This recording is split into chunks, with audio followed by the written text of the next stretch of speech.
everybody. Welcome to another adventure on the Andy and Amanda Show. Thank you. Yeah. Thank you. Thank you. Thank you. Thank you. Thank you. Andy, I have one question for you, darling. Uh-oh. Go ahead. Are you ready?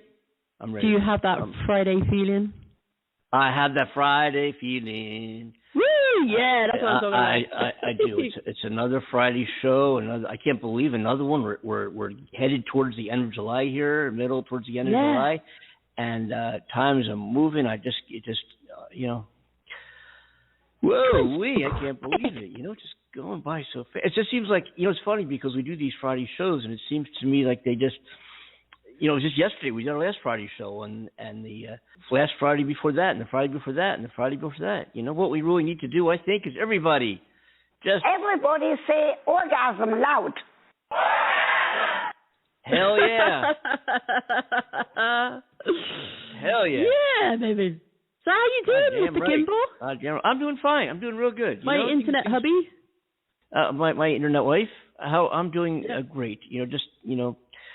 Thinking about the Andy and Amanda Show all the time, conversations with you on the air and off, just wonderful, wonderful, wonderful. Great to have you as a friend and a co-host for all this time we've been doing the show. I think it's been over a year. We talked about after the last show about putting together some kind of anniversary and something to. I got to figure out when that was when you first joined the show was full time as the Andy and Amanda Show. It's about a little over a year ago now. I think it was June or July of last year. But. And we were 5 days a week. Yeah. We were 5 days a week for a long time, and then went to 3, which is working out actually better for I think our lives. Miss doing 5 sometimes, but if we generated more, you know what, we probably could do 5 if somebody would write a check. Excuse me, if I didn't mean to. You know what I'm saying? Yeah. It certainly makes the process more helpful, definitely. It does. We are executing on our plan. Yes. Thank you, William, for elaborating on that. And we are. We truly we are. We are executing our plan. So what we have an exciting show today. We have a couple of different avenues that we're going to explore today, one being in the film, television, entertainment business, movie production, acting, the whole thing about, producing movies. And we're going to talk to a guy who's recently produced a film. He's done others. We've had him on the show before, I think, a while back. I'm trying to remember. It's funny because, as I was saying, hundreds of shows. We've got a lot of just terrific guests. Every single one of them, from Mark Lester, who played Oliver, to our.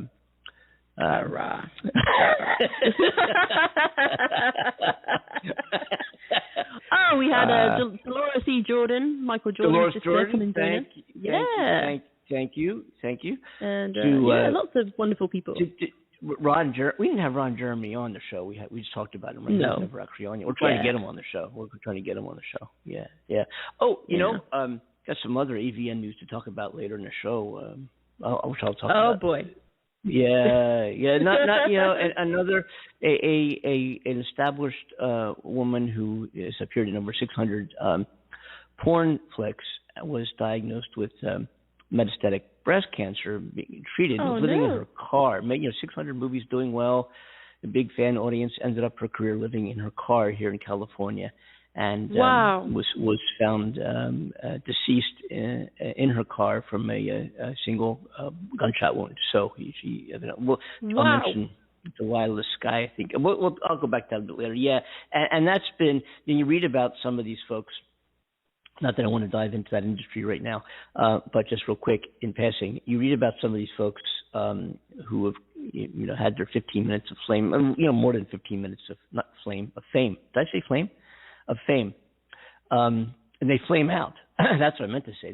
They flame out, and they go, and you never hear from them again. And some of them have just lived these tragic lives after their experience, and some have made very great successes, have made a lot of money, and have actually gone on to host radio shows and done different things. And some have gravitated towards generic films, out of the porn business.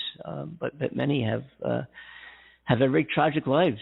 and have been outspoken about and warned people about the dangers of getting involved in that business, because it can be very attractive, and you can make a tremendous amount of money there's billions, it's a multi-billion-dollar industry. People are attracted to adult type of entertainment, and I'm not saying that in an unhealthy way. I'm not saying, you got perverts who watch porn films, like couples, men, women just are into it. They just watch it, that does anything, just, okay, it's kind of cool, whatever. I'm not saying this is some kind of perverted industry. It's a multi-billion-dollar industry. I think it's become more accepted now, and we have fun with it. We have fun. We do, and we're not the only show that does, of course, but you read about some of the tragic lives and experiences of some of the folks who have been involved in the industry, and it just is a word of warning and caution. And we're going to actually we've been working on this too, establishing a relationship with the AVN for a few reasons. To have some fun, and we have a lot of laughs and do have a lot of fun on the show, because if we didn't, we wouldn't be doing it. And our audience has said, hey, we love what you guys do, so we're going to continue doing what we do. But we're trying to get some interviews lined up with some participants in that industry to have some fun and have some interesting discussions and find out about their lives and so forth. And stay tuned to the Andy Show for these discussions, as we've had in the past, and we'll continue to do so in the future. And I've been going on too long about that as it is right now. So let's move on. Tell me about what's happening in the UK. What's going on? Well, I am happy to report that our daily COVID cases are down for a fourth day in a row now. So we had a record of 46,558 about 4 days ago. That's now dropped to 36,389 daily infections. But they're saying that it's too soon to say if we've reached that peaked point, and whether it's going to continue dropping. Because, of course, if people hear this news here, they'll be like, oh, great, it's dropping. Let's go do what we want to do. No, people, no. We mustn't do that. We must still play it safe and be very cautious. So they're going to keep an eye on it for the next week or so.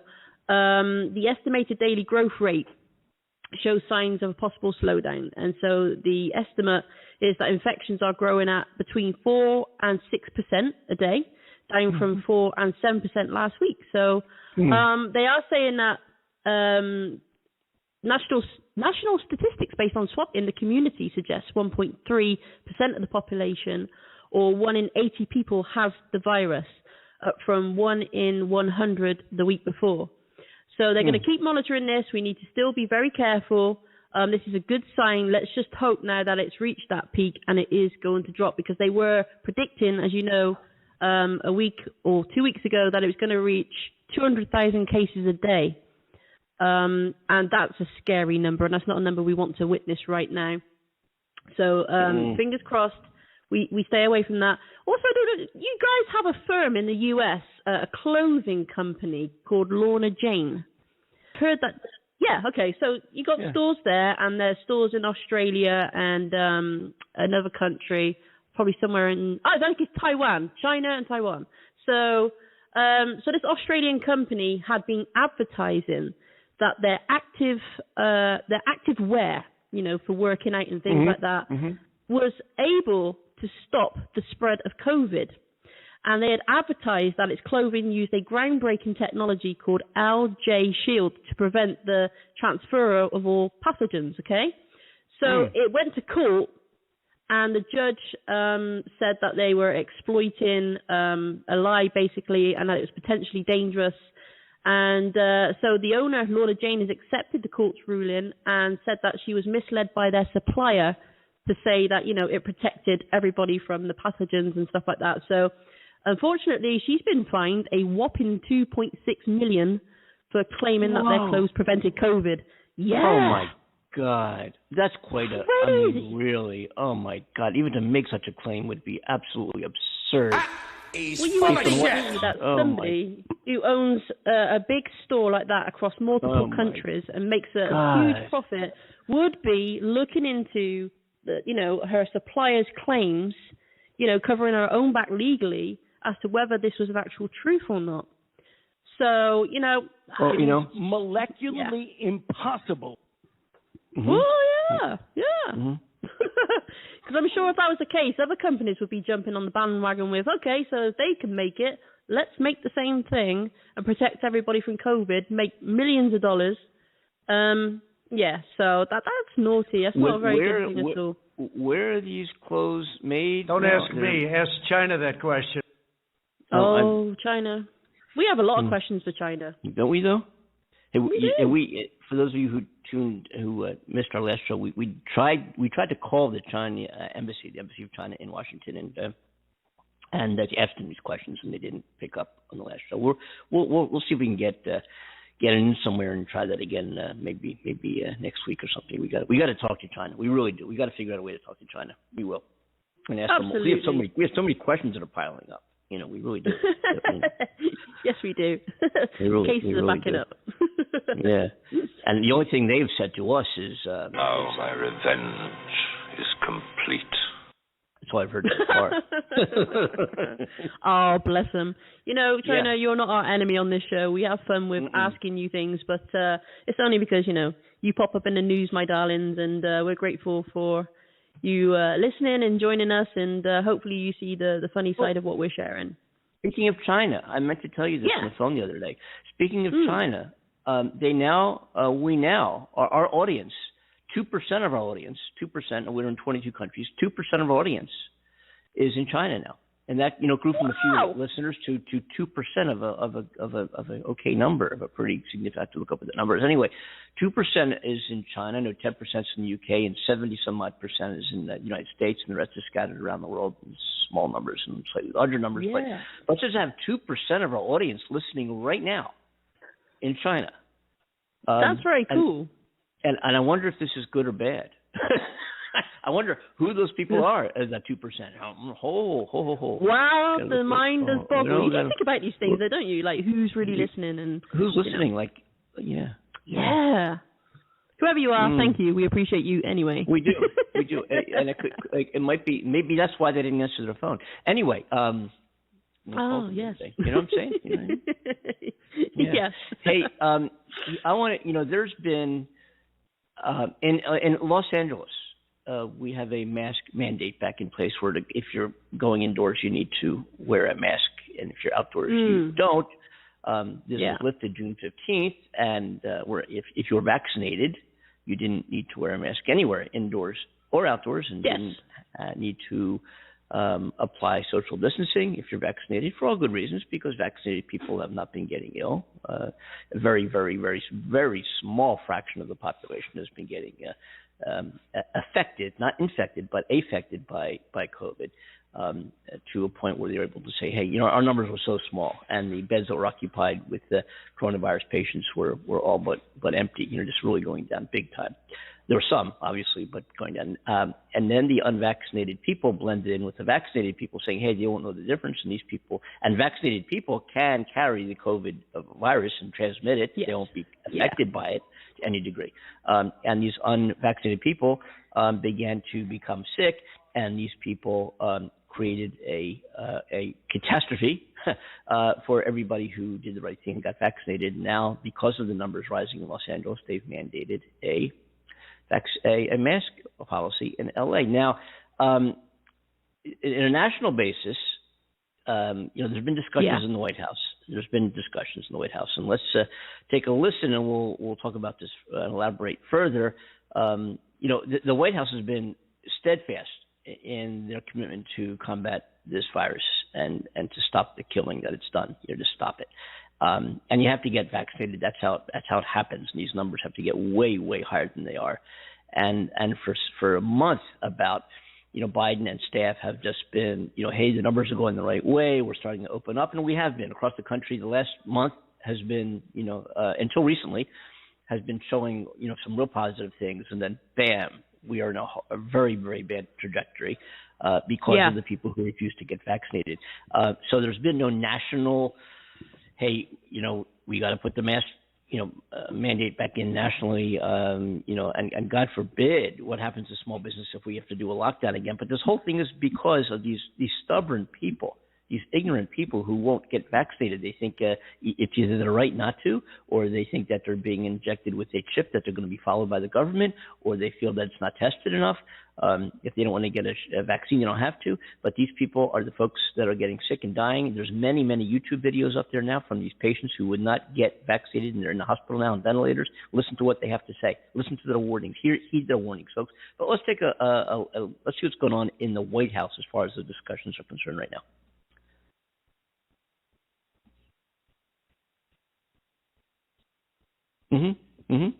Pretty good so far, huh? Wow. I'm impressed. Yeah. I agree. Nothing. Anyway, so we haven't. Anyway. Well, you know what they say. You know, there's a lot to be heard when you're silent. You know. Within the sound of silence. Silence speaks and all that. Yeah. I'm still trying to work out what it is. Wow. But anyway, they haven't had any, there's been speculation about the discussions, but have they said anything? We heard it first here on the Amanda Show regarding the relevance of what they've had to say.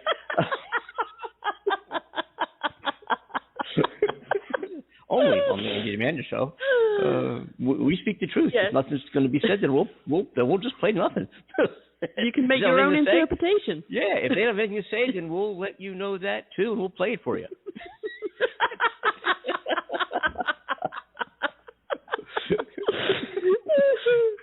I thought you'd appreciate that. I thought our listeners would appreciate that. You know?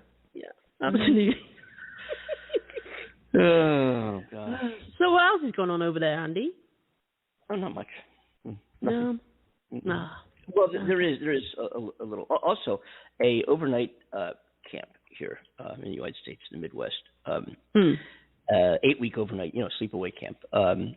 Some kids started showing some symptoms of COVID infection. They started testing and found 31 campers under the age of 12. And nobody's serious. Nobody's cold-like symptoms. Nothing serious. Okay. The kids are going to be fine, right? Every single one of those 31 has not been vaccinated. There is no vaccine for kids under 12 right now, or if that vaccine exists in whatever dose, that it's not out there yet. The camp is from kids, I think, 6 to 16, 7, something like that. Some single digit, early age to 16. Kids over 12, every single one of them has been vaccinated. Over 12 years old, not one case of COVID. Not one. Whoa, okay.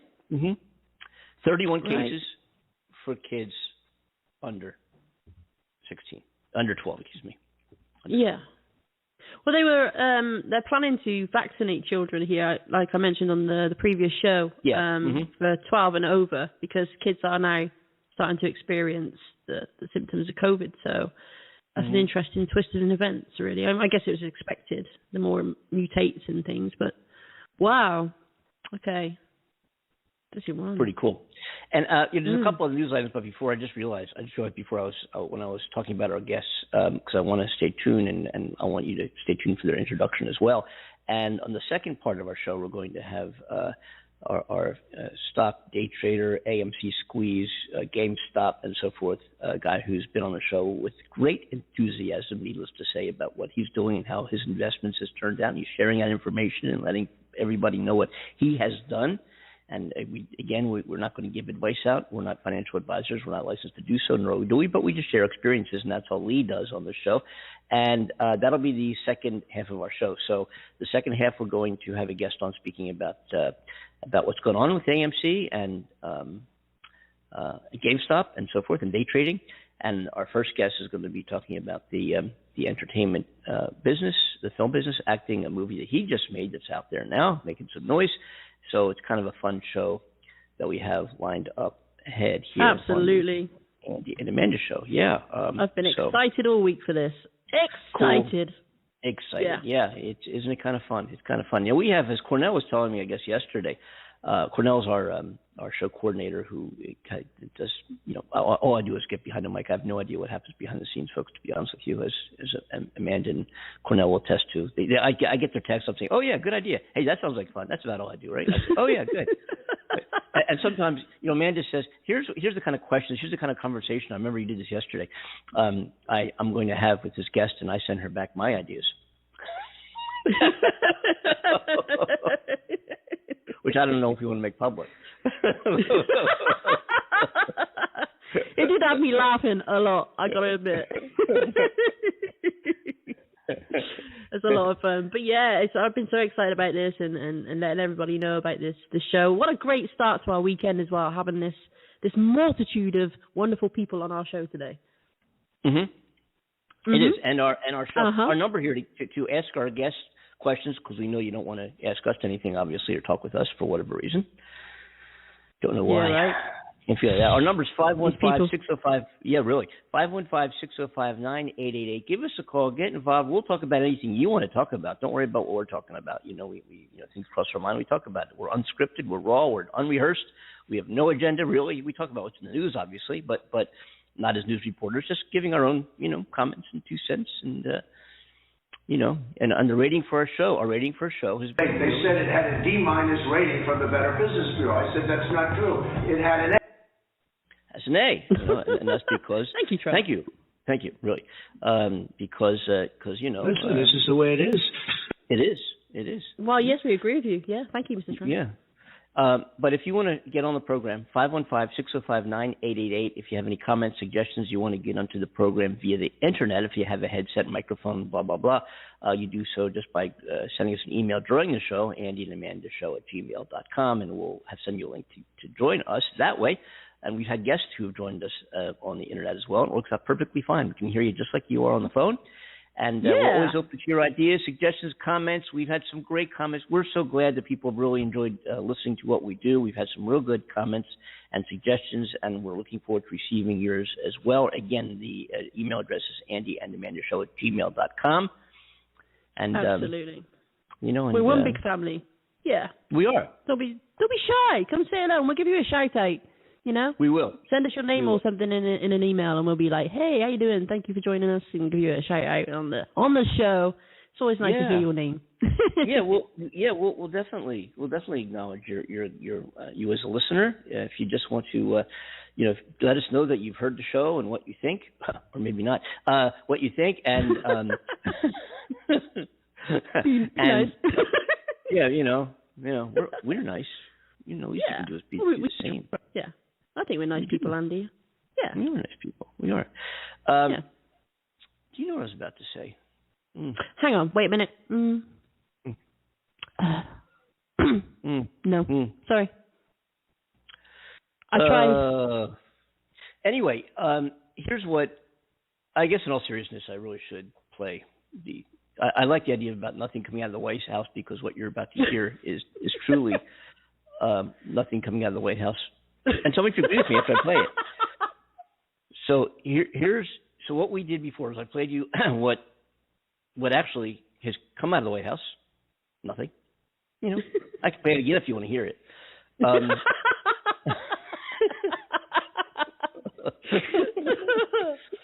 I could do that. Or if you actually want to hear the discussion on what is going on behind the scenes, which is really nothing.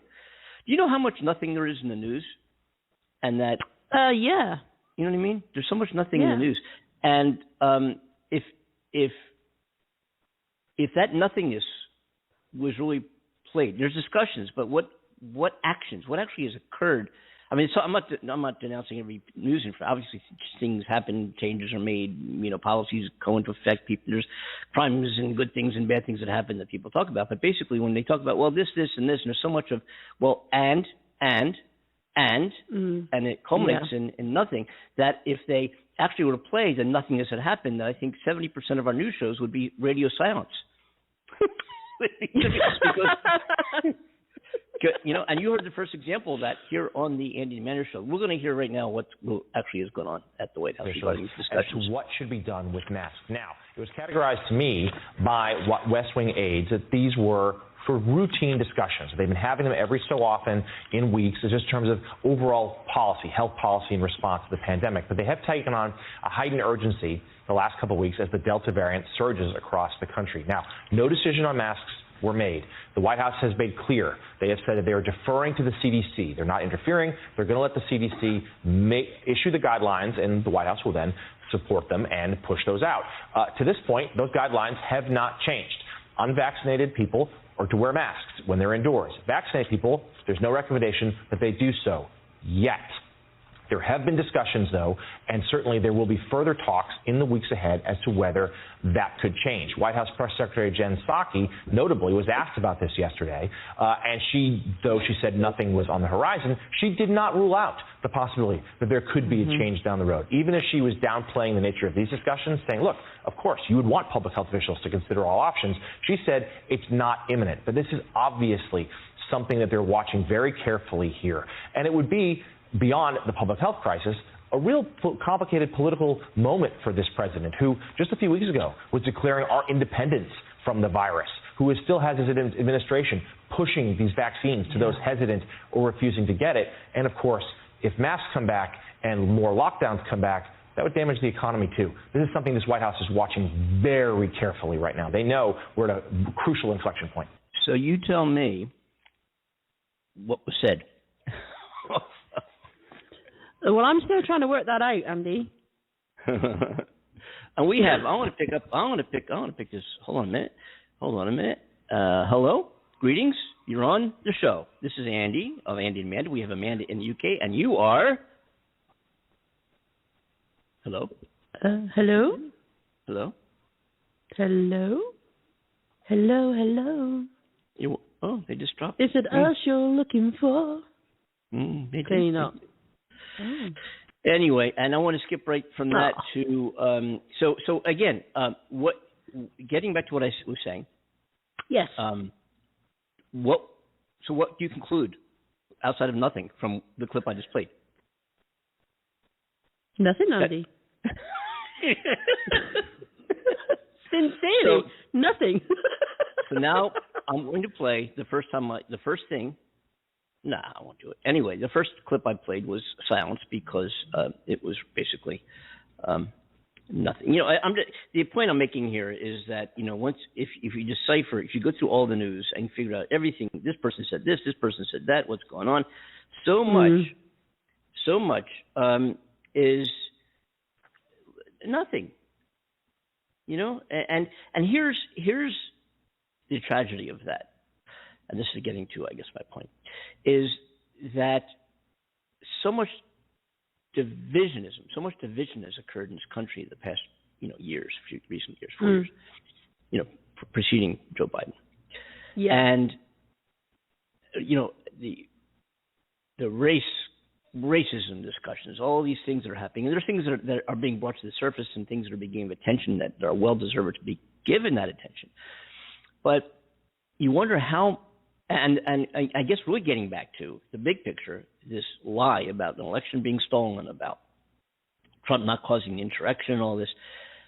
Yeah. All the conversations and the news reporting regarding that has been really based on people's opinions of really nothing. And there are institutions and organizations that are fact-finding and get to the fact and make changes and do things, and that's what we need to focus on. Not conversations that lead to people believing things that aren't true, where nothing is really said, but nothing's really said. But then you go on to thinking a certain way based on the conversation that really wasn't anything anyway.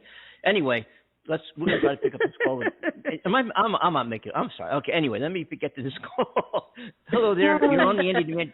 Hello. Yeah. Hello. That's Greg Christie. Greg Christie, we finally got you. There he goes. How are you doing, Greg? And welcome to the show. Hey, it's glad to be back. Glad to be on the show today. How you guys doing? We're doing fine, thank you. We've been doing pretty darn well. Show's still going strong. We picked up more. I know you were on quite a while ago, and yes, I was. The show was just picked up. Yes, so much momentum. We're still going strong. We're in 22 countries. We have listeners around the world that are hearing our conversation right now, and the podcast of our show is distributed by iHeartRadio and iTunes and Google and Alexa and Chrome and iTunes and Spotify and on and on and on. So we're really, it's really taken on a life of its own, and we're still doing it to it. It's so great to have you back on the show. It really is.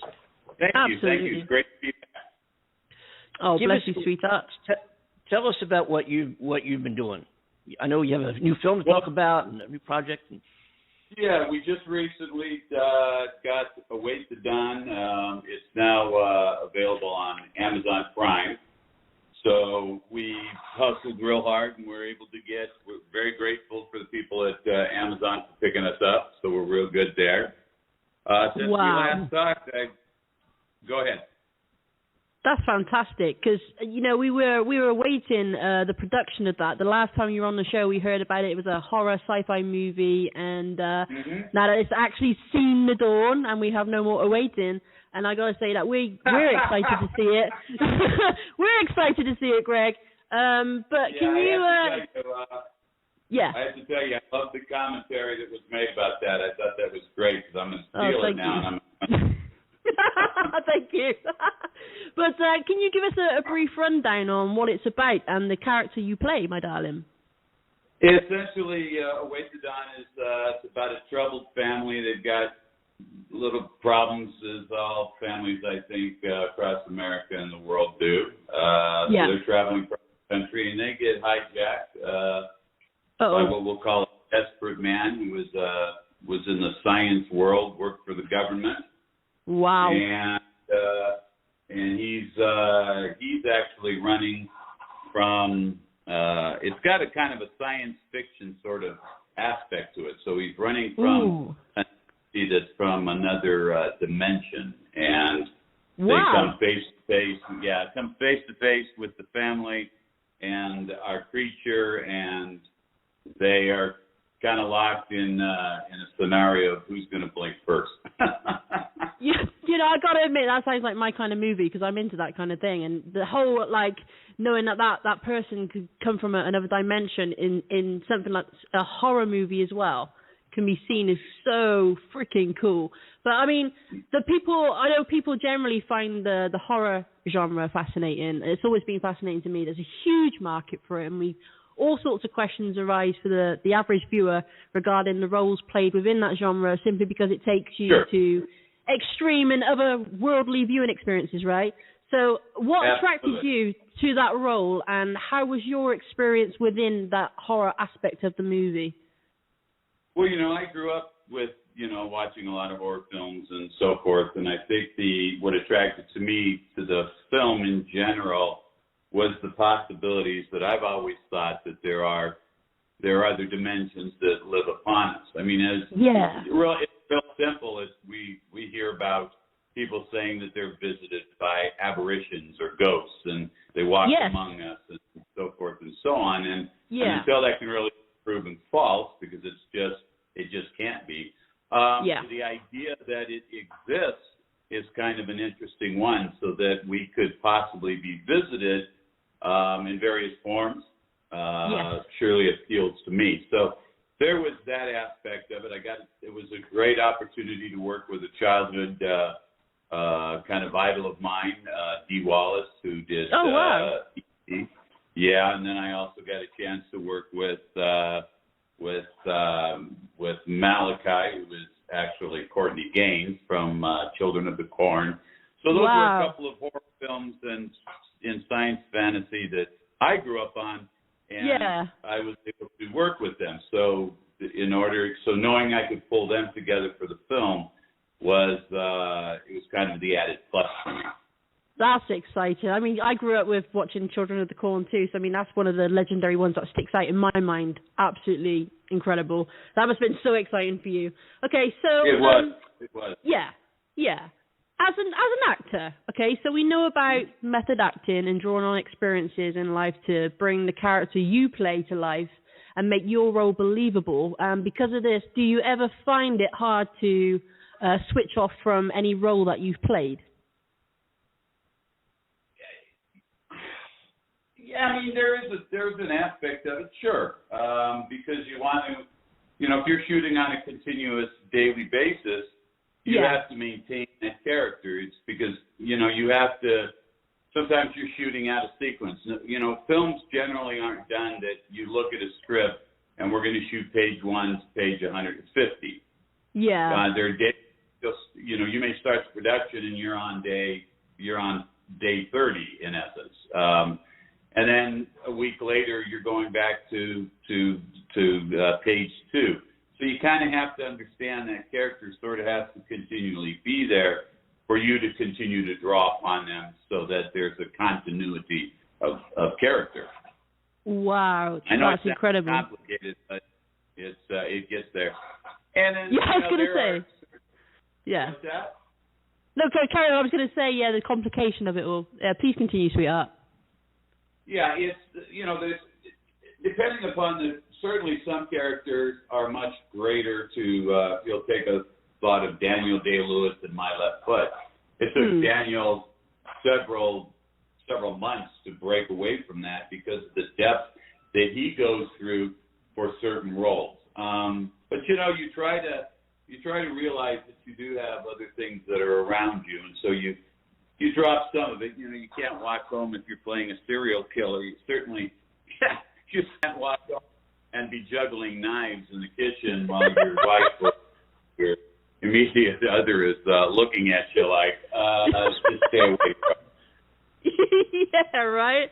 That's kind of scary because, you know, I've watched things like, of course, so many different types of genres of movies, and the question I've just asked you is something that has always been something that pops into my mind when watching a character play a really deep and, you know, specific role that it requires them to capture every essence of that character on screen. And you hear about people in Hollywood, especially Jim Carrey with his role that he had playing, I think it was Jim, and how he had a hard time breaking away from the role that he was playing. And I know that caused a great stir in Hollywood regarding, you know, his mental health and all that kind of stuff. But anyway, sure. I always find it very interesting how deep you have to go to play a role. And I'm absolutely in awe of any actor that can pull off a role so amazingly well that you just get so drawn into the movie and who they are.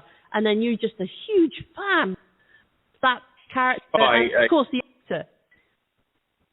Oh, I couldn't agree with you more. You know, I tend to look at those actors like Sean Penn's of the world, and you look at Spicoli that he did many years ago, and yet you look at the work he does now, and you see there's these huge changes in him, obviously from the character standpoint, but you look at what he's done and you wonder, what are we getting? Who is this guy really as a human being, as Sean Penn and Jim, let's say?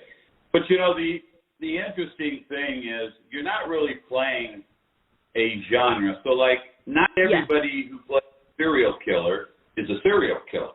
Of course, you have to find what is it within you that will lead you to need the relationship value to the character. So when you're looking at a case of that, it might be something that you draw that as a child you didn't get touched in the kind of way from your mother that you needed. And when I mean that, I mean the gentle stroking of her hand on your arm, that when she said things all right, and you take that feeling and you would apply it to something that your character is going after. So even though he may be going after like a Ted Bundy and the different actors that have played that, they're looking at approaching the serial killer from a particular need. So it's the need play. It's not so much the circumstance, because what'll happen is the script itself, the story that you watch, will unfold, and it'll tell you everything that you need to know about it. Yeah, absolutely. It's incredible. I find the whole thing fascinating. The other questions we have for you, acting and producing on the same project. Now, this is just sparked up in my mind, okay? That's a really interesting concept and combination. How difficult is that? Can you tell us more about your experience with that? Well, right now I'm laughing really hard. So. I was going to say, I hear you chuckling away there. Because it is a very complicated. I revel at my comrades who are able to do it, and certainly we don't hear any of that, and so you can't really gain any, and you can't really gauge your own ideas based upon them. But I will tell you, in the experiences that I have, there's producing, there's money investing, producing, there's a variety of ways, but when you have dollars that are on the line and you're actually having to turn that off and you're trying to perform, that can be a little bit of a brain, you know what, because you're watching things around you, and when people stand around and or they're not prepared and they don't come to the table ready, all that means is that as the clock is clicking, so go dollars. But that just means that you have to dig deep inside of yourself, and you have to say, okay, I need to really, dig deep inside my character and block those things out, which in itself is a very challenging thing, because you have to find yourself so immersed in your character that you won't be thinking about stuff like that. Wow. Yeah, I can imagine the juggle between the two quite a difficult scenario. I mean, I just trying to place myself in that situation right now, and I got to tell you, no. Maybe I'm just judging myself too harshly here, but. No. Greg, was Wait Till Dawn shot in California here? Was it an LA based production? So many movies these days they get the okay to make a movie, and they go up to Canada and film them. Was this a film that was done in California or regionally? Wait Till Dawn was all shot in California, and specifically it was shot in the L.A. Ventura County area. Wow. The Ventura Terrific. County. For those who might be unaware of it, Ventura would be kind of just to the north, westerly northern county over from Los Angeles. So we shot a lot of the interior set stuff. We shot in Los Angeles County, and then a lot of the exteriors we shot in Ventura. We were fortunate enough to have the same. I'm gonna drop some stuff here, some sort of like name dropping, but we did a lot of our exteriors in the same time that or in the same place that Once Upon a Time in Hollywood was shot. Wow. So it was big thing to walk around in Tarantino's footsteps, or in Leonardo DiCaprio's footsteps, or Brad Pitt's. Here I am plugging there. I did speaking of Amazon. I was in I casted to do a commercial for Amazon Prime that was shot in a place I never heard of before, but in Ventura Farms or something, where evidently a lot of movies and films. It was like all this farmland, and we had. It was back the commercial, which I've yet to see. I got to see how they do this. Was a Napoleon era commercial where the French, the whole thing, and the Napoleon outfits and the horses and carriages, and it was incredible. I hadn't been on set or done anything in a long time, but that was in Ventura, and I just looked at that area, and they said, "Oh yeah, there's a whole lot of production done here." And I was like, "Wow, I'm in LA, and what do I know? You do your thing here in LA." Yeah, that's very true. There's a lot of studios, kind of independent studios that are actually all over the place, and you'd be surprised when you're watching something. You're thinking, "Wow, this wasn't shot in L.A." Because I get it. Hollywood, L.A. That's like the big picture. That's what everybody thinks it's all about. But reality, it's not. It's a lot of the big studios are there. But they, unfortunately, for tax particular reasons, we shoot out of state or out of county and state. Out of country.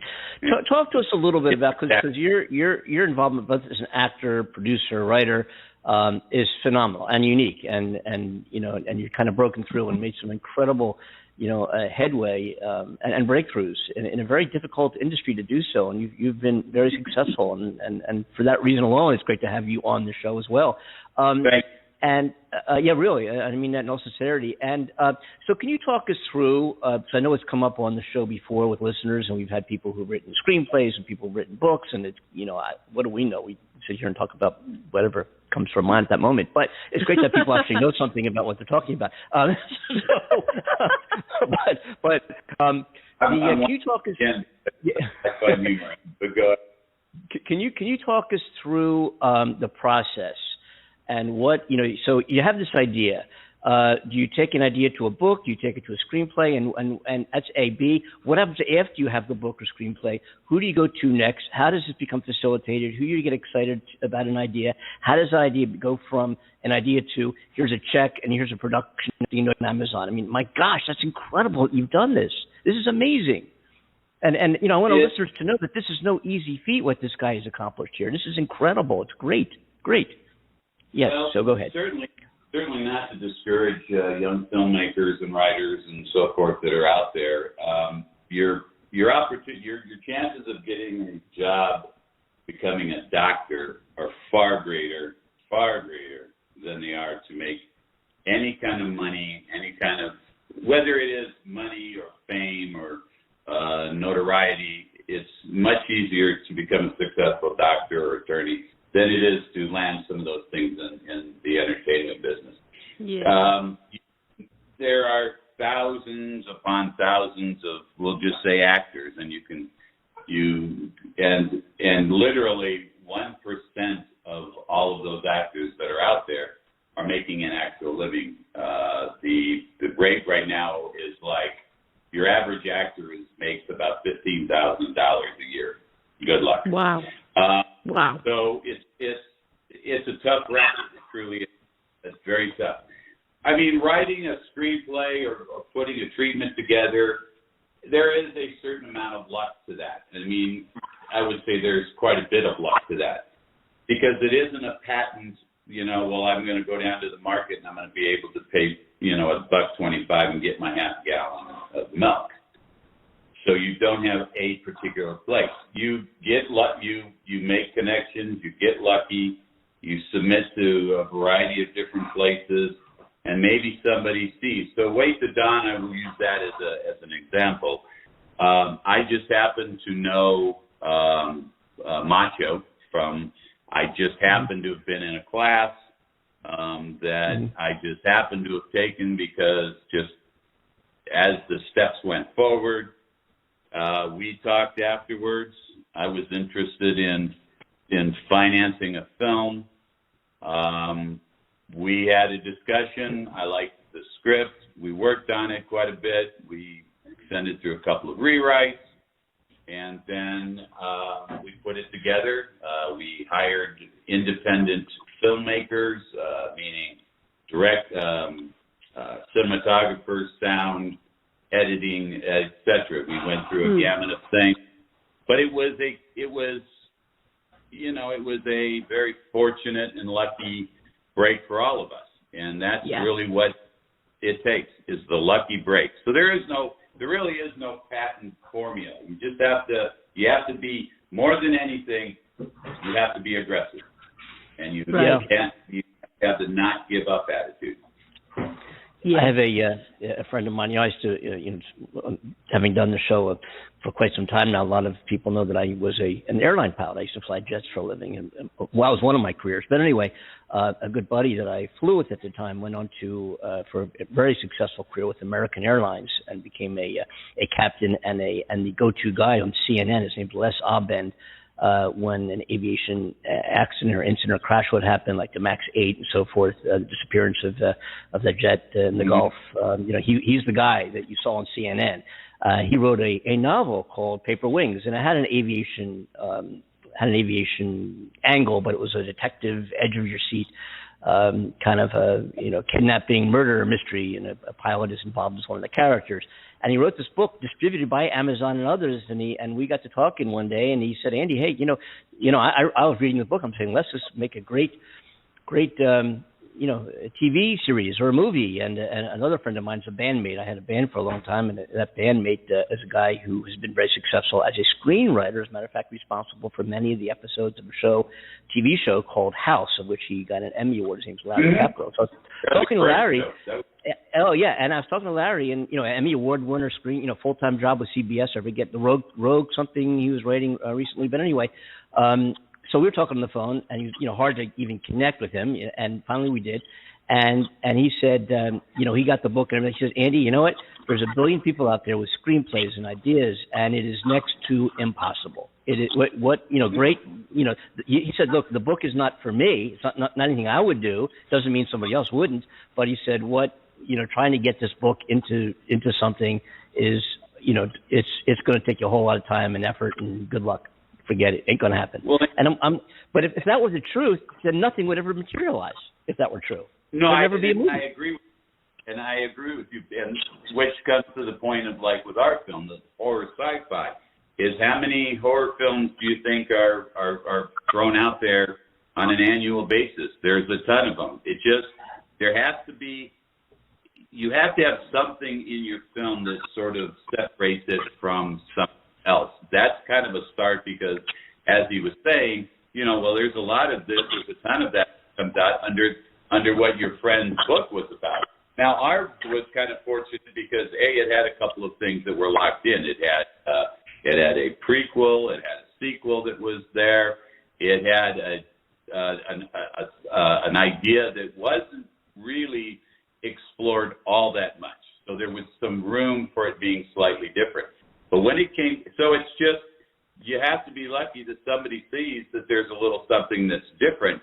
And and I'm not knocking your friend's book by any stretch of the imagination, but unfortunately, there's 10,000 of the same kinds of stories, and to each individual and each story, it sounds really, really, really good. But how does it make a difference? What made House different than any other medical show that was out? There just has to be kind of a twist. Getting our film distributed was tough. I mean, it took 2 years to be able to get somebody to pay, and that was a lot of hammering on the phone. I personally, with a couple of my producing partners, were constantly hammering distributors, sales agents, to try to find somebody that would take on the film. I got lucky with the domestic distribution that my agent happened to have put a film together, and she was in contact with a distributor, and fortunately, there's the luck factor. And luck is needed. I mean, the luck factor came in and she said, I love the film. I want to do something with it. How can we talk? What can we do? Yeah. And it kind of progressed there. I had better international opportunities faster than I had the domestic. But it's just that somebody has to believe in you enough that when they look at it, and that's the thing, you can't, you can't, it's not like putting a shoe on. You cannot count on that. But somebody's there. It takes perseverance, and it takes a lot of effort and fortitude to do it. Absolutely. I think you've got to have that strong mindset, haven't you, to just really believe in something, the project that you're working on, and just really push it and move forwards with it. It's incredible. Cornell Butler's on the line real quick. He chimed in. He's got to go, but I wanted to say hi. Hey, guys. How you doing? Hey, Cornell. All right. Hey, how's everybody doing? Greg, thanks for coming on the Andy Amanda Show. I'm doing great, man. I'm doing great. Sorry I missed half of the show. Thanks for coming on the show. Yo, dude, I told you about your movie, man. I done watched it like 3 times. The Way to Dawn, it was awesome, man. Wow. I'm excited. It's going to be on my list to watch. I hope you bought it all the time. I need you to buy it every time you watch it. I'm going to buy it. Just for you, I'm going to buy it at least 4 times. No. That sounds like a plan. Definitely. Anything for my friend Greg. My brother. Really appreciate that. What's up, brother Andy and sister Amanda? We're doing very good in our little Andy and Amanda Show convent. We're doing all right. This little bubble we live in, the Andy and Amanda Show, is doing great. Greg, what else? What's in the works right now? What's next? I know you're probably going to be focusing on this show, getting it out there, doing more publicity. Maybe do you try to get on the talk show circuit, on the Jimmy Kimmel type shows, and does that happen now, or how does that happen? Again, with a lot of fortune and luck, I might get onto something like the Jimmy Kimmel Show. Having the opportunity to be on your show is super, and it's much gratitude from this side on doing that. The thing is that you can't put all your eggs in one basket and be just working on the one thing, because inevitably that does kind of come to an end, and you have to have something prepared to move forward. Right now, as an actor, I've got a couple of police dramas that I've penned in to do. There is also a comedy that I'm just waiting for a phone call to find out, because I've gone through 3 producer sessions on it. So that may come to happen. I can't really discuss the others, only because I'm under an NDA, and for those who don't know what that is, we know. And it's both of these projects have some pretty well-established stars in them, so they don't like to have anything said until certain things happen. If I could, when you see opportunities for acting, do you have an agent do this for you? Do you get Actors Access, which is, folks, a breakdown service one can subscribe to and submit to try to get an audition, like LA Casting, Backstage? I don't know. There's so many of them, I guess. But how does that process work? Putting aside the producing of the film, but just as an actor, how do you go about doing that? What's the process? If I relied on somebody else to make my career for me, it would never happen. So that sort of, yes, I have an agent. Yes, I use Actors Access. And for anybody out there that is thinking of being in the entertainment business as an actor, if you're not on Actors Access, you might as well just continue to watch daytime television. Hey, Greg, I have a question I got a question for you. How did you like working with the amazing film with Master P? I got to hook up too. How was he? Oh, with Master P? Yes. On I hook up too. He is great. He is a great guy. He's very giving. People around him. If you wanted more takes, Master P said, let him shoot that again. Let him do this. Let him do that. I thought, if I get the chance to work with him again, it would be just very thrilling. Yes, man. That's cool, man. I'm a fan of his. Well, it's like in anything. It's really, at least to me, it's very fascinating to see who people are in real life. Because, reality check here is that we are all kind of captivated by this image that we see, whether on a big screen or television. But you don't really know who those people are, which is the part of when the general public or the people who are out to bash your careers and so forth, they don't know who these people are. And I'll tell you, people like Dee Wallace, people like Courtney, Bruce Davison. I worked with Eric Roberts, Master P. Worked with a few different people. You get to see these people in a real life setting. In between takes, you're sitting at the table eating, breaking bread. You're talking. Whether Eric likes this or not, I'll tell you a quick story about that. He loves pizza, so we would go out at times and have pizza. And just think that celebrities, they can't eat because they won't look good on film. Now that's kind of a general rule to follow because that's right. Yeah, he was down to earth, man. Remember we was talking when we was at the pizza place? Absolutely. So you know exactly where I'm going with this, Jack, is that he tell you straight up his favorite food in the world is pizza. And he'll tell you that he wants extra garlic and extra tomato on his pizza. Well, that sounds good. Down to earth. so down to earth. What a great guy. But you see, Master P in his way is very similar to that. Now, maybe I've been very fortunate that I've worked with some very down to earth people, but the reality check on that is there more out there than people. You know, don't believe everything that you read, everything that you hear. These people are good people. You know, they make movies for a living. That's what they do. Yeah, hey, absolutely. Folks, speaking of movies, entertainment, TV, and film, we have clocks and timelines and schedules, and we have to maintain here before move on with the show. And Greg, I want to thank you very much for being with us, and I want to get you back on the show. I'd like to invite you on. As a matter of fact, I had this idea while we're talking. It would be so great. I know it's been months and months and months since you've been on, and to check in with us, I guess get in touch with Cornell. Reality radio. Let's watch, and listen to and talk about what you're doing, what your trials and tribulations are, what your successes are, what you're looking to do, and talk because there's so many people who have an interest in acting, in entertainment, in film, want to get to know the people behind the scenes. I mean, it's huge, and it's been huge on the show. Whenever we have folks of your caliber and emerging actors and producers on the show, it's always been very good for our numbers, actually. Anyway, we'd love to get you. We'd love to get you back on.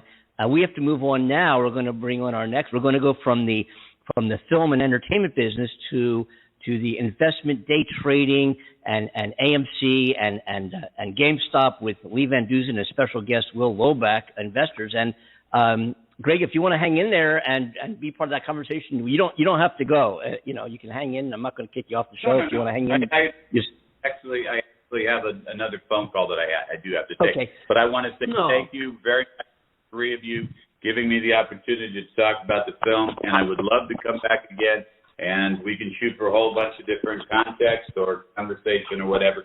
But absolutely. Tell you to shut that guy up. We got to move on. You got to move on. All right, Greg. We love you, Greg. Right. Thanks for joining us, darling. Thank you. Bless you all. Take care. Thanks for being with us. We'll be in touch for sure. Thank you. Yes, folks. Greg Christie, the film is Wait Till Dawn. I just saw while we were talking with Greg, I watched the trailer on IMDb, and wow, it looks fabulous. I have not seen it yet. I will. It's been so busy with everything else we're doing. I'm going to see it. I know Cornell has seen it. I've seen it 3 times, guys. See, we're going to have Greg back.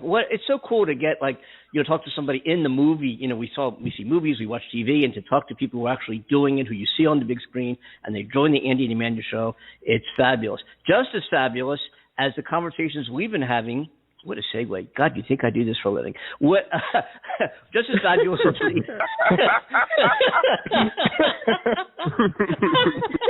that was good. I gotta run. I gotta run. I love you guys.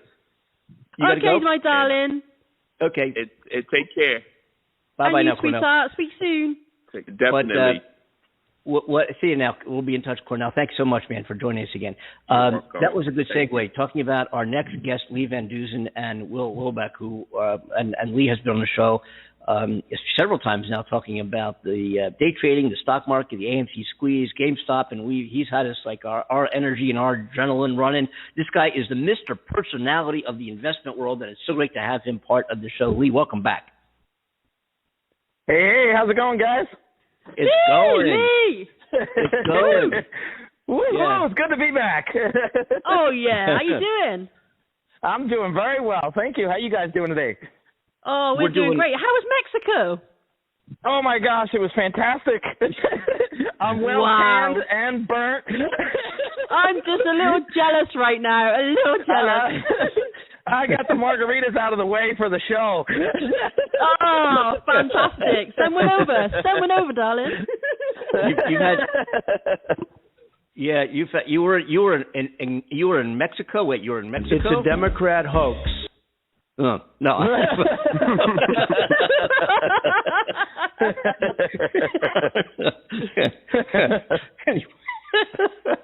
Anyway, so how's it going? Let's talk, man. I know you've got a guest with you today who's joining us. Will is on the line, I believe, right? Yes, sir. Nice to meet you both. Nice to meet you, and great to have you on. Yeah, thanks for joining us. Thanks very much for joining us. Sure. And let's talk about the subject at hand, and that is what's going on with AMC, GameStop, day trading, the market in general. And Liam, we'll turn it over to you. All right, so I've got my mastermind with me. It's one of my best friends. We grew up our whole lives together.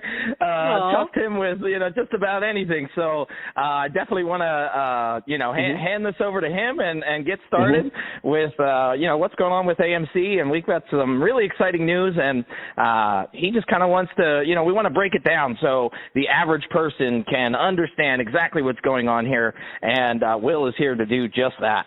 Thank you. That'd be very helpful for me. I whatever my original intentions were in investing in AMC and GameStop, they have changed. I just want to see what Lee will do as a millionaire, since the guy's in Mexico and Las Vegas every other day with a normal work schedule. Every time I call him and where are you? And he goes, oh, I'm in Vegas. Oh, of course you are. All right, well, I mean, it's just a place to jump in. See, what's happening right now is so mammoth and has been so absolutely misrepresented with good reason. I mean, this really is the David and Goliath story of our time. Make no mistake about it. You're watching history unfold. The reason you may or may not realize the gravity of that situation is intentional. This is the people versus Wall Street. This stands to be the greatest transfer of wealth in stock market history. It also has. I mean, when I say we pulled back the curtain to see the man pulling the strings, and then we're not stopping until we burn the whole building down and show the whole world the manipulation, the theft, the lies, the human cattle that the average person has become to a very large and powerful section of the United States economy, and those who enable them and look the other way. I have no problem dropping bombshells, such as Ms. Janet Yellen, the head of the United States Department of Treasury. Can anyone please explain to me how she can justify 4 times her annual salary in speaking fees by hedge funds that she is supposed to be a police officer of? If that's not a conflict of interest, we haven't even gotten started. What happened in 2008 is happening again, and it's happening in front of your very eyes. The only difference is intelligent, capable, and frankly courageous. Now, I'm a United States Army veteran, 2001 to 2007, and I have not felt this connection to other people since my time in the service. The strength and the unification of what we've been called a million things. We've been called apes. We've been called day traders, which is inaccurate. We've been called meme stalkers. First of all, define meme for me. And then I would like to say, what about momentum investors? How about we're momentum investors? Because so far, all we've done is believe in a company and buy stock in it. And if that breaks the damn system, then maybe the system is the one that's at fault, because that's what you're supposed to do. Yeah. But the strength and the unity here it's one of the most beautiful things I've ever been a part of. Yeah. I would say you're badass humanitarians, basically. You're doing your thing. You're sticking up for the average Joe who's trying to make it in this world, who gets denied so many opportunities. And it's kept for the it's seen is kept for the elitists. Those in corporations and things like that. So when you see something like this taking place, it is thrilling. It is exciting to see such a shift taking place and changing. I mean, I got to admit, even though I'm not part of it, I don't study it all, having you guys on the show talking about this is thrilling. I got the hairs on the back of my neck, Will, standing up listening to this conversation. Yeah, they're on salute right now, saying, Sergeant, thank you very much. so look, this is worldwide. There are for I guess continuity. We'll call ourselves apes, because that meaning people that invest in these rebellious situations. There are apes around the world, and what also was absolutely incredible was there have been so many attempts to break down our group. Now, I'm a psychologist by education and trade, and the psychology that has been applied is psyops. It's psychological warfare. And in the beginning, the early attempts to divide us through racial terms, man, that broke down real fast. Again, I go back to the military. This situation and the military were the only places I've ever seen where we don't care if you voted for Trump, if you voted for Biden, because all of us are beyond that. We see now that they're absolutely irrelevant. They're not who's running the show. It's the poor versus corrupt Wall Street. That's who the fight has always been about, and our eyes are open to that now. It's worldwide, and I'm sorry, I realize I have a tendency to tangent and to we're loving this. keep talking, so I'll stop and wait for... No, it's trying to make it more of a conversation. for our listeners, and we've gone over this previously with Lee. We've heard about this GameStop, the hedge funds selling short. Let's just we've gone over this in the show before, but for folks who are just tuning in now and didn't hear those shows or didn't hear the podcast of those shows, let's just review a quick summary of what this whole thing is about from the beginning. Let's see if I can do it in 30 seconds. Yeah, go ahead. Go ahead. Because you know the saying, if you can't explain something in 30 seconds, you don't understand it well enough. So let's see if I can do it. There are consider the stock market. People may not realize that a stock price is determined by investors' faith in the company. That's all it is. It's a computer algorithm weighs out buying and selling of the stock and tries to make an educated guess about the average person's belief in the company. Well, it's a fair system. You can bet against the company, which is shorting the company, which simply means you're taking a position, you're making a bet that the company will go down in value.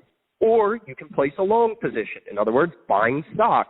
You believe that stock will be worth more money. You're long on the company. You're either short or you're long.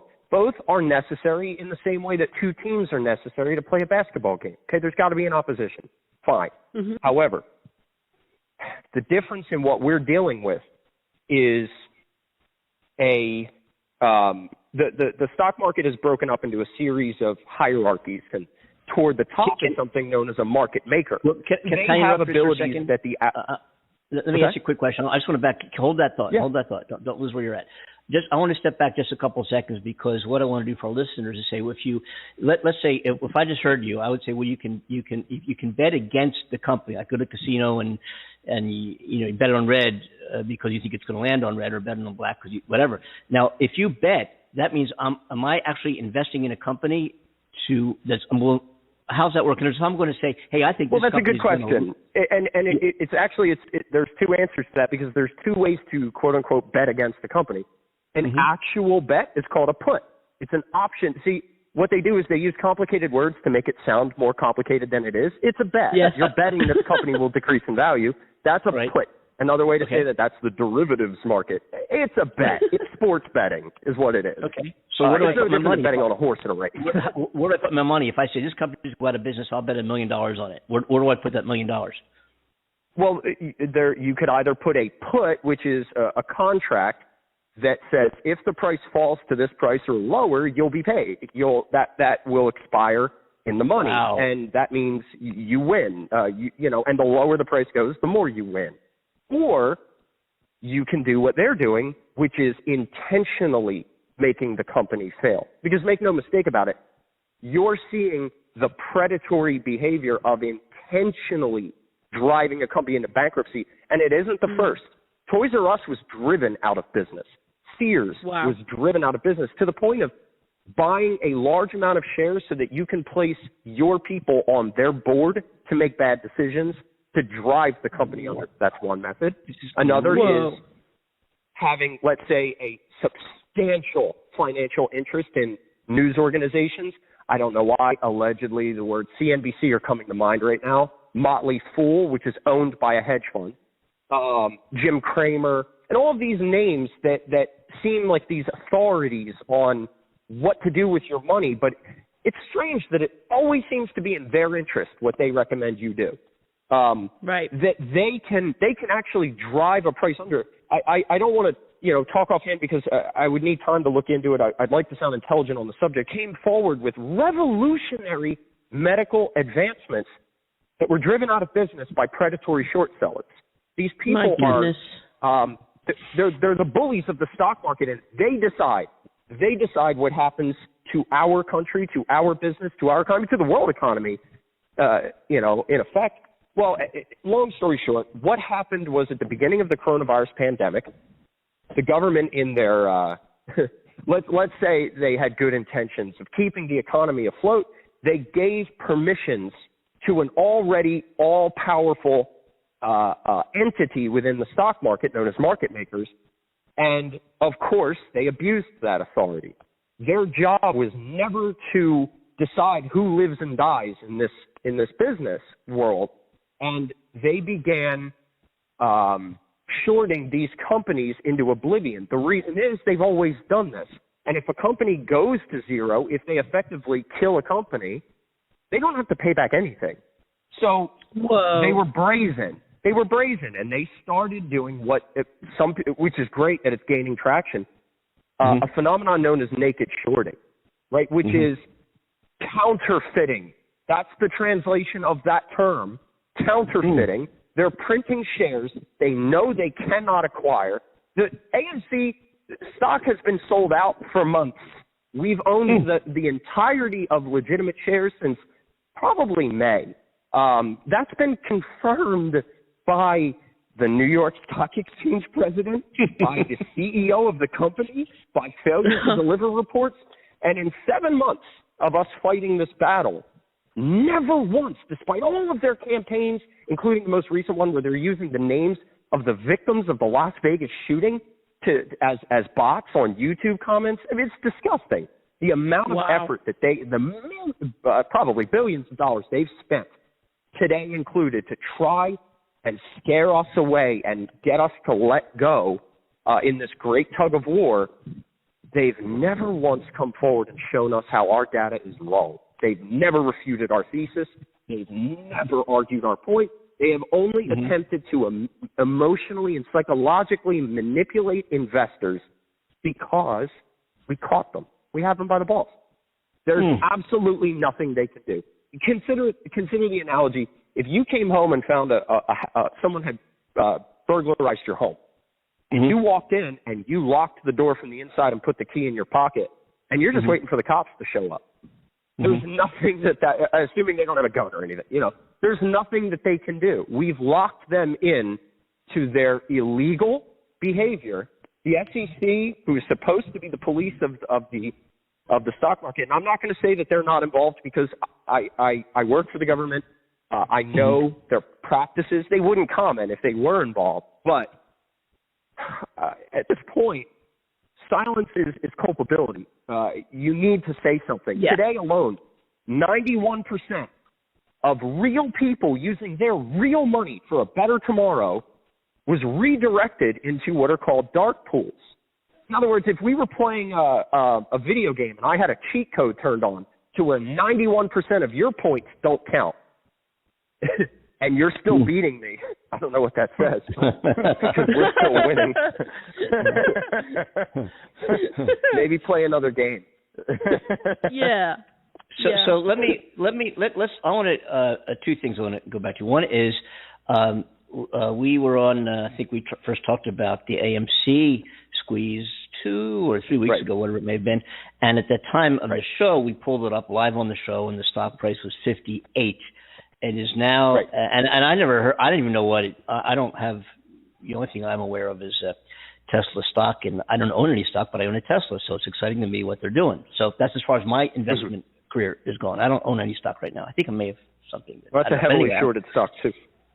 So yeah, so when we first had talked to AMC, it was 58. It's now 36.86. So if I had bought stock, let's say I bought 100 shares, which I almost did.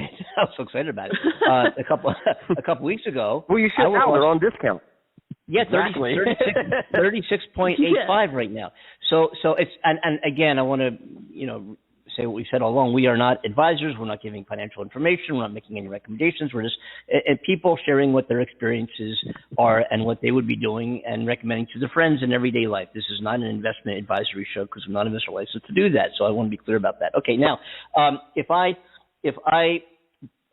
bought AMC 2 weeks ago, I would have lost $20 a share. It's now 36.76 or somewhere around there. If I bought today, where am I going to be in 2 weeks? There's no way of knowing that for sure. I mean, of course, that's why people don't. If everybody was a soothsayer, everybody running to the market and buying, whatever. So there's no way of knowing for sure. We all know that. But in terms of the theory, of what's going on, what's going on with AMC? We're just going to end up. Yeah, and I'd like to talk about that because we have to be very clear here. And again, as you said, thank you. I'm not a financial advisor. Nothing I say should be considered financial advice, but it is good advice. That this is the most manipulated stock that we're aware of, next to GameStop. GameStop and AMC might as well be the same stock. I mean, you can watch their charts; they're identical. The current stock price is absolutely irrelevant. In fact, I don't watch it. I just found out what today's stock price is through you because I don't watch it. And bear in mind, I've made $80,000 in the last 7 months through AMC, and I don't watch it because it's pennies on the dollar. It's meaningless. The reason is it's not real. There's a secondary set of books in which, remember when I just said that 91% of everybody buying stock in AMC today, it didn't count. It was thrown into the void to not count against the buying pressure. Well, the buying pressure alone, a stock is between $5,000 and $6,000. So would you trade a golden ticket worth 5 or 6 G's for $36? Because sign me up, I'll buy as many as I can. And I did. And we do. Now, nobody knows when. Nobody has a crystal ball. However, I can say this. Every single day, more and more information comes out. The SEC is supposedly doing some sort of transparency effort, which refers to the dark pools, on the 28th of the month. There's also an extremely exciting development with GameStop, and bearing in mind it's the exact same short hedge funds. If one goes down, meaning if a squeeze occurs with GameStop, it's going to occur with all of them because of the process. A squeeze will happen because a market maker or several hedge funds got margin called and liquidated. If you go bankrupt on one credit card, you're bankrupt on all credit cards, essentially, and that's what's going to happen. One rocket would ignite the others. No one knows when that's going to happen, but GameStop certainly has something up their sleeve. Their CEO, Ryan Cohen, the founder of Chewy.com, is an absolute brilliant man. And the suspicion and everything points to a crypto-based dividend. If you remember Overstock, this is how Overstock shook loose there. And of course, the naysayers will say, well, but they got sued for that. Yeah, and then they won. They won that lawsuit. So, so of course, right, there's no crystal ball. However, nobody should be investing in a stock with expectation to take gains in a day or two. I mean, that's what a day trader does. We're not day traders. We're long on AMC. We believe in this company. Just recently, I wouldn't, blame me if you don't know about it because the media only likes to talk about bad things about AMC, but we just acquired 2 legendary theaters in Los Angeles yesterday. We've had box office records for the last 5 months. I mean, people are tripping over themselves to get back to the theater. Yes. AMC is now hosting live sports events. We did the UFC event with Conor McGregor, and it was sold out at every single location it played. I understand that the tickets are selling hot at AMC right now for Andy and Amanda show live. Of course. I mean, thinking that streaming is going to put theaters out of business is like thinking that records would put concerts out of business. They're 2 different things. Right. Movie theaters are an experience. GameStop is at you might not have known, but GameStop's at 180.36 right now. So is it true that GameStop, everybody's downloading every game, every video, everything you could possibly think? And I said when my kids were little, every Christmas and birthday, GameStop was on the list to get them the latest, greatest Madden or whatever, and they used PlayStation and the Xboxes. I mean, GameStop was always on the list every time we went to the mall. Dad, GameStop, since downloading, I found that GameStop was lucky if they could sell 3 videos. People just get them online. And so they were on the way, correct me if I'm wrong, but they're on the way to bankruptcy, and a bunch of gamers said, no, they're not. And everybody ran and bought all the stock, and bam, like what you said, the belief in the company. And now let me tell you what they did with it. Because you're right. You're right. But it wasn't just a cash grab. That's when Ryan Cohen took over. Bearing in mind, remember that he sold Chewy, I think, for $3 billion, one of the largest e-commerce sales. The man understands he's a millennial. He understands today's market. And of course, digital. I'm a gamer, and I love. Well, first of all, Lee and I have been playing games together our whole lives, dating back to Nintendo. And he's a download a digital game because it's a convenient thing, but I like to physically hold things. I still buy CDs and records. I like to hold and manipulate it, look at it. But anyway, GameStop took that money, reversed their bankruptcy, and they're now over $1 billion in capital, and they just acquired 2 distribution centers rivaling Amazon. And what they're doing, aside from digital downloads, because of course that's the way. So what they figured out they can do is by using, I know this is a little bit technical, but by using non-fungible tokens, which is essentially just putting a digital serial number that cannot be faked onto a file, they're going to allow you to trade in digital games too and buy digital games at a discounted price. But they're going beyond that. See, they're filling the void of Toys R Us. If you go to GameStop's website, you'll see that they sell a whole lot more than video games. Legos, crafts, dollhouse stuff, dress up, plush toys. I mean, they're expanding themselves, and their intention is to be Amazon, but with a customer focus, with a completely revamped business model that is, like Ryan Cohen said, the reason they don't put out a lot of press releases is talk is cheap. Watch what we do. Yeah. So, wow. And if you touch back on the point that Will was making, if you touch back on if it's at $36 a share or $37 a share right now, the actual share price that has been proven is between $5,000 and $6,000 as it sits right now. So that's the price that market makers are paying behind the scenes in those dark pools. Now, you might ask, well, why wouldn't they pay $37 in the open market? Bearing in mind, they sell in the open market. They sell their own synthetic counterfeit shares in the open market to make the price go down. But when you buy a share, they don't fill that in the open market. Everyone's been hearing about this for order flow. Let me translate that. You go to a restaurant. Your waiter is your broker. Okay, that's for example. I'm not alleging anything. They do have a legal team. Let's say your waiter's name happens to be Robin, last name Hood, and your waiter takes your order. I'll take 10 hot steaming shares of AMC, sir, walks it back to the chef, but the chef slips him a $20 bill in his pocket and says, hey, bring me your orders. That's payment for order flow. And then that chef has been spitting in your food. Nasty. So let me ask you this: if I go to Robinhood or whoever my stock person or desk online company, and I bought 100 shares of AMC, I would be paying $36 or whatever a share, right, for my 100 shares, correct? Correct. And then I could sit on it for a year. For your purposes, they're real shares, whether they're synthetic or not. To you, they're real. But are they worth anything? That's the problem. Are they worth anything?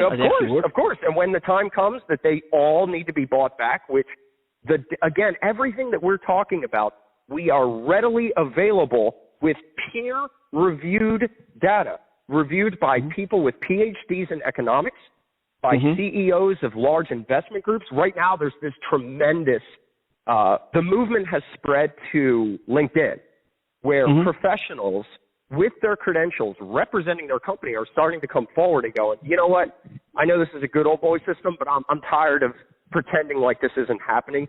This is disgusting. We all see this happening. The whole world is watching. That's in the financial world is watching this with their jaw on the floor. They've never seen manipulation like this. Well, anyway, our data is extensively reviewed. Again, they've never refuted our data at all, and our data supports a need when the squeeze comes, which is inevitable. We don't know when, but it's inevitable. That they'll need to buy back potentially 3 to 4 times the totality of AMC shares. They have to buy back 3 or 4 times the float. They owe back potentially billions of shares. So that $36 share you bought, which if you were to buy that right now, it's completely counterfeit. It's fake. AMC was sold out back in May. But they continued to sell those shares knowing that. because they have to. So if I buy my shares today at $36, next week at $58, can I sell it at $58? You could. It would be a terrible financial decision, but sure. No, but I'm saying I could go back to my trader and say, okay, sell my stock, sell it today, and I'd get 58. Of course, yes. Okay. For your purposes, it might as well be a real share. Yes. Okay. All right. Here's what we have to wind down because we're beyond our time allotment here. Even though we're continuing as a podcast right now, but our actual show is about to wind down here. So here's what I'd like to do, because this is a fabulous discussion and we could go on, and I want to devote more time to this. I'd like to take this opportunity to invite both of you guys back on, Lee, of course, and Will, and we'll arrange a date, maybe even next Friday. But we'll talk to Cornell and Amanda. We'll try to make that work whenever you guys can do it. Let's continue this conversation. It's fabulous. What a discussion. I mean, this is enlightening. I think this is important. I think it's a very important discussion to have and to get out there. More so a lot of the other topics that we've been covering on the show, which are also, from social reasons, important, of course. But this is fabulous. And this is something everybody and their mother and brother and sister and kid can get involved in and be part of, and I think it's an important discussion to have, and what an enlightening conversation this is and has been. So I want to continue it, and if we can make that happen again. If I may, just very briefly, go ahead. I want to thank you both, because at a time right now where information is being distorted, there are beacons of hope, and I believe that the technology that has enabled this revolution to rise and for wrongs to be righted, and voices like yours to come forward and listen to people. Absolutely. I think you're on the right side of history, and I'm really grateful that you gave us this platform to tell our story. Oh, thank you, because we feel exactly the same way. We're very passionate about, setting things right in the world, and I'm a very deep individual like yourself, and is very deep in that sense too, believes in humanity, passionate about it all. So it's amazing to have you back and express more on this, because we do believe in helping any situation to progress and better humanity in whatever way we can. That's what we do here. Hallelujah. Yeah. All right, folks. So we got to roll. It's been a great week altogether here on the Andy and Amanda Show. Monday, we're trying something that we've never done before in a year and a half of doing the show, and that is I'm going to be calling in remotely from Michigan, and Amanda, of course, will be in the UK. I will be in Michigan Monday, and we'll be doing the show from, as opposed to Hollywood, we'll be doing it from Michigan and the UK, and I'll be calling in remotely, and we're gonna try this. We're at our scheduled time, which is, I guess, noon Eastern Daylight Time, and at 5 p.m. In the UK. So stay tuned for that show. On Monday, we're going to be addressing a bunch of topics. Of course, whatever happened in the news over the weekend, we'll be addressing that, plus some other things we wanted to touch upon that we've been talking about this week. And I wanted to take the opportunity again to invite both Lee Van Dusan and Will Lobach back on the show. I can't commit to a date here, but I'd like to, invite you back next Friday. But we'll talk about that. Anyway, thanks so much for joining us. This has been wonderful, and those of you who listen to this. Enlightening, and a lot of our listeners across many platforms hear this as a podcast around the world, including our new 2% listener share in China. So hope you're learning something about what we're doing over here. Hey guys, real quick, we tried to call the Chinese embassy on Wednesday's show to see if they were cyber attacking our country, but they wouldn't answer the phone. Anyway, we did try. We did. We really did. we were going to ask them point blank. I bet you did.